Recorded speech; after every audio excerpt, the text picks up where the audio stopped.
it's me. Welcome back to my channel where I like to bring you guys along with me as I navigate my faith, fitness, and financial journeys.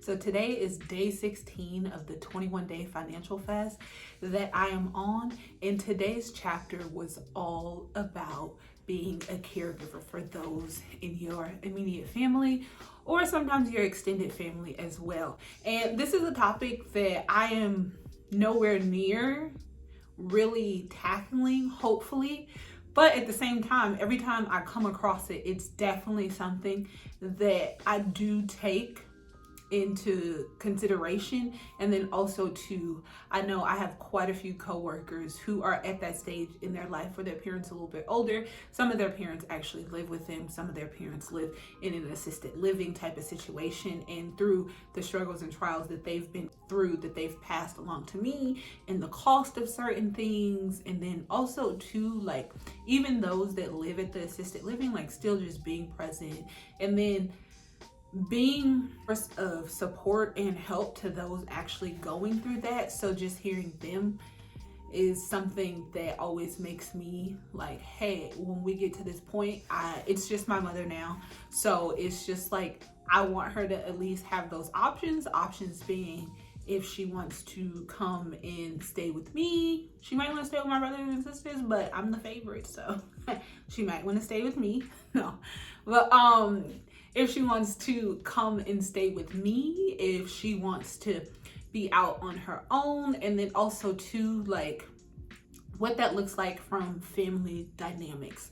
So are we all gonna need to contribute something? Is it just gonna be primarily me contributing something? Like what those different aspects look like and what people's current financial situations are to support those different options. And I'm hoping that when the time comes that my mother can go through either one of those options. However, I think my mom is one of those people that she will live by herself until it's her time to go, just because of how active she is. And the cost is not cheap. That's what I do know, that the cost is not cheap.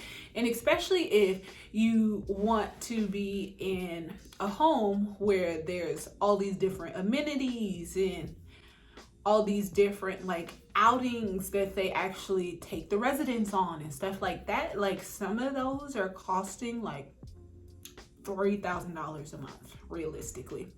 Some I haven't really heard on the lower end. Like I'm sure there's something like $1,900 or around there, but you have to keep in mind, like it's not just the living aspect of things, it's around the clock care and people going in and out of the rooms. Like always think of it like as an extended hotel stay, but there's doctors and nurses there all the time, and paying them, even though they're not directly associated with each of the residents, their salaries and things like that are a bit costly. And then you also want your loved one to be somewhere comfortable. But let's just say you take the option to bring them into your home. If your home is not already equipped for those type of things, like do you have a space that this person would feel comfortable in, or are they going to have to be in the living room for extended amount of time? And then also too, like the hospice situation, the insurance situation, the long-term care, like are these things in order? And one of the things when I first read this book, I'm not gonna lie, I was just like, outside of like the budgeting and the contentment and entitlement and like those topics I think were easy to digest. But some of the other topics like this, as well as like some tax planning, some wills, all that other stuff, those topics, I'm just like, oh, this is so much to think about.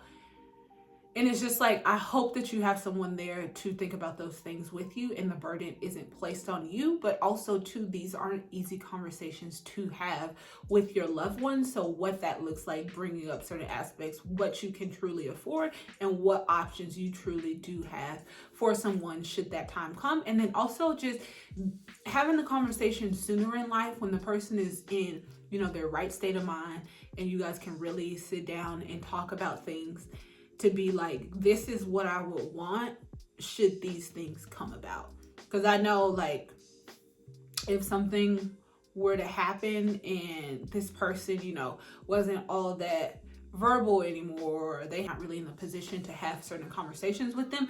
But this person knows, you know, to a certain extent what they want, but they aren't able to convey that to you, and you're making decisions that don't really align. I'm sure like they can become moody and all these other things. So having the conversations when everybody is present, everybody that you think is going to be a part of the decision making process, to come to a consensus about what the steps are so that nobody is confused. Because sometimes, you know, you have children when they're doing things for their parents, that one child that always just wants to make all the decisions because they feel that they're the most responsible ones out of the bunch, or their decision sounds the best to them, or because they're contributing X amount of money, they get the final say so and stuff like that. And it's like, no, it's not about that. It's about what she wants. It's about what he wants.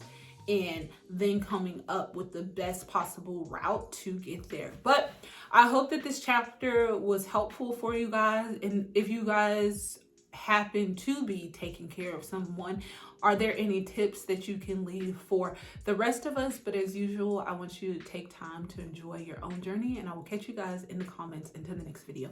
Bye.